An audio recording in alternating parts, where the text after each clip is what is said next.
Hi fellow viewers, to everybody, good morning. My name is Steve. My full name is Steve Hoong. I'm the owner of this video account in this respective website, youtube.com. By the way, my next acronyms or abbreviations is very common to our job. Yes, this is about our job. Of course, we cannot time in without DTR. You cannot find it.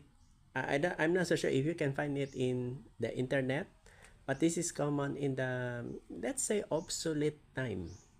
What do I mean obsolete time? This is not necessarily old-fashioned, because when we time in, when we work or when we duty, this is very common. You can, because your salary cannot be paid without your DTR.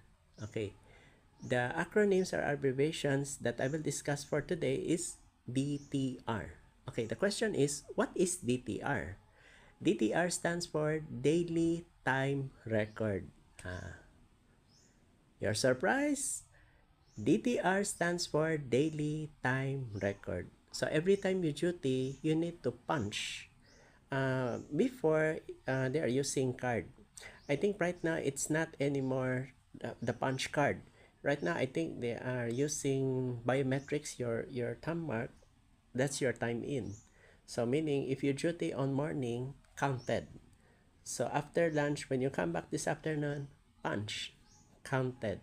So that's called DTR, or known as Daily Time Record. That's it. By the way, I'm gonna tell you, this is my greatest credits in abbreviations or acronyms. DTR stands for Daily Time Record. Oh, by the way, before I say goodbye, this is my greatest credit in acronyms or abbreviations. And this is my paid promotion label to all viewers. I'm gonna tell you, this is a very strongest abbreviations or acronyms in when it comes to DTR. Thank you so much for listening to this video. Good morning.